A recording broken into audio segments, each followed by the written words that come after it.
Bonjour à tous et bienvenue sur cette nouvelle vidéo de notre chaîne Fiscalité et Investissement dans laquelle on va parler du 0% sur les sociétés en Estonie, tant marketé par certains web marketeurs sur Internet. Donc, pourquoi les 0% en Estonie? Pourquoi ce sujet? Pourquoi cette vidéo? Tout simplement, comme on l'a dit précédemment, certains web marketeurs que nous avons étudiés sur Internet vendent le 0% d'impôt sur les sociétés en Estonie. Donc effectivement, l'Estonie n'est pas loin de la France, ça peut faire rêver comme destination et certaines personnes vont s'imaginer d'être à 0%. Même si l'Estonie présente un système fiscal très intéressant, ce n'est pas exactement du 0% d'impôt sur les sociétés. Dans le programme Borderless Entrepreneur, qui est notre programme dédié aux entrepreneurs internationaux qui souhaitent s'expatrier ou mettre en place des structures à l'international, on a un certain nombre d'entrepreneurs qui se sont expatriés en Estonie, créant ainsi une communauté sur place. Il y en a même certains qui sont devenus les associés des autres, donc cela fait vraiment plaisir. Ils se sont expatriés cependant en connaissance de cause et en comprenant le fonctionnement de la fiscalité estonienne, car nous le développons dans le programme et nous l'avons déjà développé sur cette chaîne. Oui, le 0% d'impôt est un élément marketing, une sorte de malhonnêteté intellectuelle poussant certaines personnes à croire qu'ils seront à 0% d'impôt. Ce n'est pas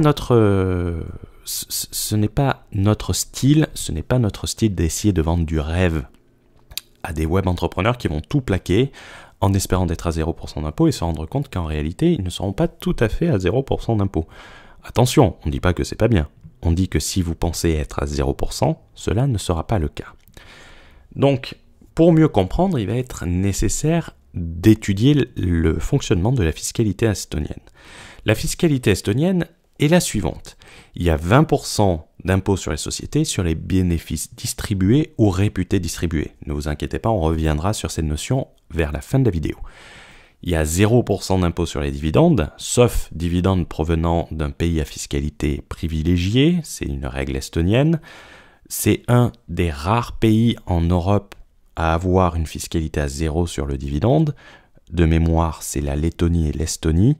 En dehors de l'Union européenne, vous avez la principauté d'Andorre, par exemple, qui ne taxe pas les dividendes. Vous allez avoir 20% d'IR sur les salaires, en plus des charges sociales.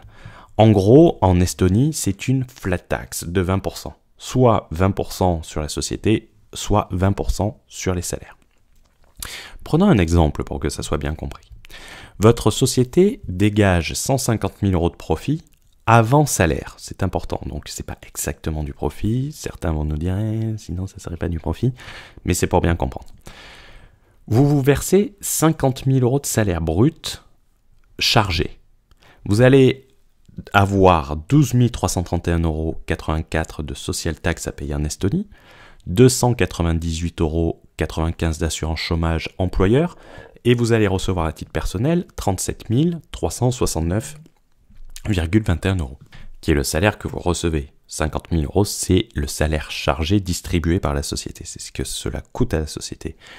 Sur ces 37 369 €, vous allez payer l'IR, l'impôt sur le revenu, qui est de 20% également, soit 7 473,84 €. Il vous restera en salaire net d'impôt 29 895,37 € à titre personnel sur votre compte bancaire quand tout sera payé, sur un salaire chargé qui aura coûté à votre société 50 000 €. Attention, en France, vous ne voyez pas le montant du salaire chargé. Vous avez votre salaire brut, mais ce n'est pas ce qu'il coûte à l'entreprise. Il coûte beaucoup plus cher, il coûte 80% de plus quand vous êtes en France. Les entrepreneurs qui se versent des salaires le savent. Le salaire, il est déductible des profits, contrairement à un dividende qui est tout simplement une distribution des profits après clôture de l'exercice. Donc, le bénéfice distribuable sera de 100 000 €, 150 000 moins 50 000. Tant que ce dernier n'est pas distribué, il n'est pas taxé en Estonie. C'est ce qu'on appelle les retained earnings. Si vous décidez, par exemple, en plus de votre salaire, de vous verser 50 000 € de dividendes, ils seront imposés à l'IS au moment de la distribution et ils ne seront pas imposés à titre personnel au moment où vous les recevez. Sous la règle des 80-20, donc votre société payera 10 000 € d'IS d'impôt sur les sociétés à la distribution et vous recevrez donc 40 000 € sur votre compte bancaire personnel qui, eux, ne seront pas taxés. Ce n'est pas les dividendes qui sont taxés en Estonie, c'est la distribution de profit qui est taxée. Attention. Il vous restera donc sur la société 50 000 € qui ne sont pas distribués et donc qui ne seront pas taxés. Ce qu'en France, nous appelons l'incorporation en réserve. Vous aurez donc un salaire net de quasiment 70 000 € en Estonie. Votre société aura payé 10 000 € d'impôts, 20% sur 50 000, uniquement 50 000 a été distribué, et vous aurez payé 7 474,84 € d'impôts sur le revenu à titre personnel sur vos salaires. Tout simplement. C'est comme ça que cela se passe. Certains vont vous dire, et seront sans doute conseillés et écouteront à tort, je n'ai qu'à me rémunérer uniquement en dividendes, comme ça j'évite la social tax et j'ai plus sur mon compte bancaire à la fin du mois. C'est l'idée de génie qui fragilise en quelque sorte votre résidence fiscale, comme nous le voyons dans le Borderless Entrepreneur. Il faut retenir une chose. C'est ce que vont vous recommander les web entrepreneurs. Je préfère dire web marketeurs car ils sont très bons en marketing et qui ont comme background juridique un BTS vente et marketing sans doute jamais achevé, mais il faut avouer qu'ils sont balèzes en marketing. Lorsque vous vous payez uniquement en dividendes, les 50 000 €, vous n'êtes pas assujetti à l'impôt à titre personnel. Vous ne payez pas d'impôt personnel puisque les dividendes ne sont pas taxés. Et vous ne rentrez donc pas dans la définition du résident au sens conventionnel. Et vous fragilisez sévèrement votre résidence fiscale. Qu'est-ce que cela veut dire ? Cela veut dire que si la France veut vous considérer résident fiscal, vous n'arriverez pas à faire échec à cette domiciliation fiscale, notamment s'il y a des éléments déclencheurs. C'est-à-dire que vous allez souvent en France, que vous avez des centres d'intérêt économique en France. Même chose si vous décidez d'investir dans un pays et que cet investissement fait de vous un résident fiscal. En France, on appelle ça le centre des intérêts économiques. Mais la France n'est pas le seul pays qui impose cette règle. Comme on le voit dans le Borderless Entrepreneur V2 qui va sortir, il sera accessible à ceux qui sont déjà clients et ceux qui l'achètent maintenant. On passe 35 juridictions à la loupe pour les conditions de résidence fiscale. Donc ça permet de voir les autres critères de résidence fiscale, les éléments déclencheurs, si on peut les appeler comme ça, dans d'autres pays. Mais comprenez bien que si vous vous payez uniquement en dividendes, vous mettez votre résidence fiscale vous la fragilisez. On a pris l'exemple de 50 000 € de salaire. Vous pouvez distribuer beaucoup moins et beaucoup plus de dividendes si vous voulez. Mais il faut que vous soyez imposé en fin d'année. Il sera indispensable pour totalement sécuriser votre résidence fiscale d'être assujetti à l'impôt à titre personnel dans le pays. Nous prenons dans le programme Borderless Entrepreneur l'exemple de l'Estonie avec quelqu'un qui se paye qu'en dividendes, mais nous parlons également du cas de la principauté d'Andorre. Donc il faut bien comprendre que, en quelque sorte, payer de l'impôt, c'est ce qui sécurise votre résidence fiscale. C'est ce qui permet, par exemple, d'avoir plus de liberté. Retenez toujours ça. Les impôts, c'est la liberté. Ça peut faire rêver. Après, payer trop d'impôts, non, c'est plus de la liberté.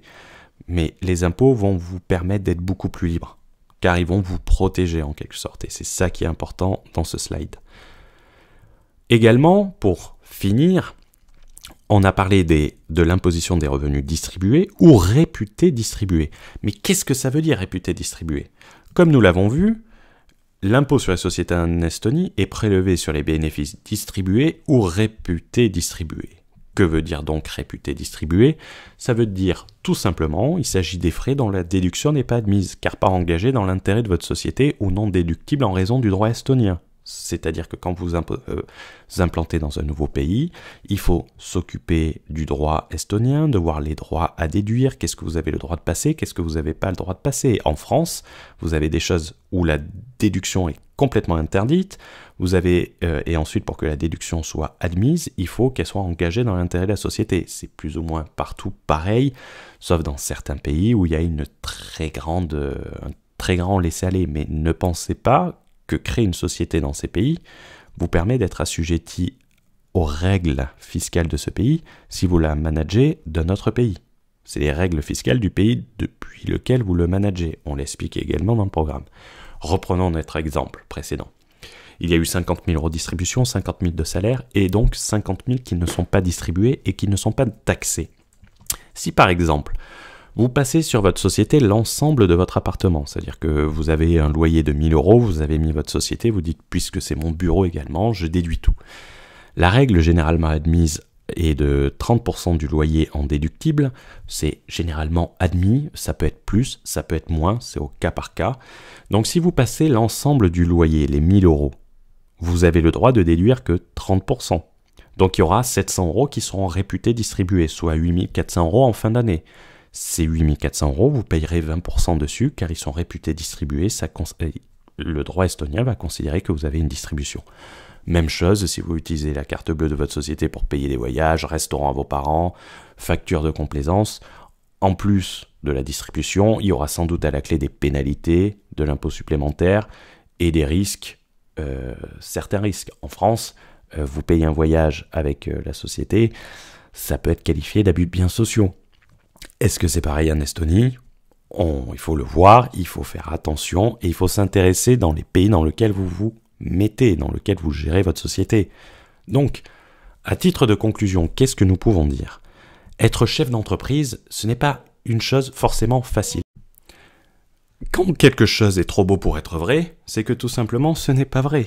Quand les personnes vont vous dire oui, il suffit de faire ce montage et tout ça, vous allez être à 0% d'impôt, c'est trop simple. Et quand c'est trop simple, c'est également pas vrai. La fiscalité, cela peut avoir des conséquences collatérales, notamment le fait de se payer uniquement en dividendes. Les webmarketeurs ne peuvent pas le savoir car ils n'ont pas cette compétence. Vous ne pouvez pas me demander par exemple d'aller réparer une voiture. Je n'ai pas la compétence pour réparer un moteur. Je vais savoir changer une roue, mais je ne vais pas savoir faire redémarrer une voiture qui ne démarre plus.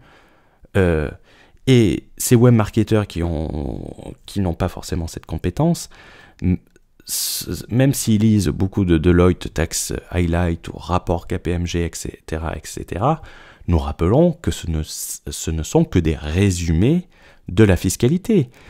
Par exemple, on va vous mettre le lien dans la description de cette vidéo. Est-ce que lire le Tax Highlight de la France vous permet de comprendre toutes les règles françaises et devenir un pro de la fiscalité française et devenir limite conseiller des multinationales françaises où vous pouvez permettre à toutes les personnes de créer un business, de les conseiller, savoir toutes les règles? Je ne pense pas. Peut-être que j'ai tort. On peut faire le test, lisez le Tax Highlight et je pense que cela va vous donner juste les idées de base et les grandes lignes. Et ce qui est vrai pour un pays, l'est également pour d'autres pays. C'est-à-dire que s'il suffit de lire un Tax Highlight de 4 pages, à ce moment-là, il n'y a pas besoin de faire de si nombreuses études en fiscalité en France. Il suffit de dire, tenez, lisez le Tax Highlight, ça y est, vous êtes un professionnel. Lisez un rapport KPMG sur la France, ça y est, vous êtes un professionnel, vous pouvez commencer. Non, ce n'est pas aussi facile, ce ne sont que des résumés. C'est comme lire la jaquette d'un livre. C'est pas pour autant qu'en lisant la jaquette du livre à la fin, vous allez pouvoir parler du livre pendant 3 heures.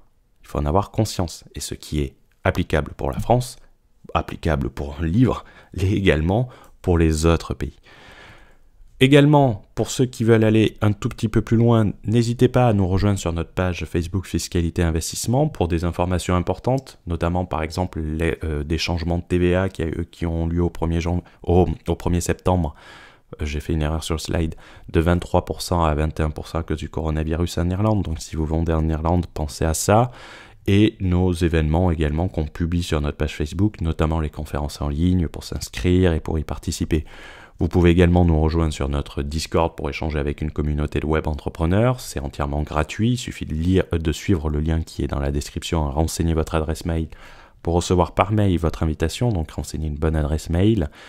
Vous pouvez également nous rejoindre sur les mythes de la fiscalité Internet, qui est un programme gratuit de formation où on débunk certains mythes trop présents sur Internet. Et pour ceux qui veulent s'expatrier, mettre en place des montages internationaux, créer des sociétés à l'étranger et surtout faire bien les choses et pas faire les choses de manière merdique, utilisons les vrais termes, n'hésitez pas à rejoindre une vraie communauté de professionnels, n'hésitez pas à rejoindre le Borderless Entrepreneur. On vous souhaite une bonne journée et on se dit à très vite dans une prochaine vidéo. Ciao ciao.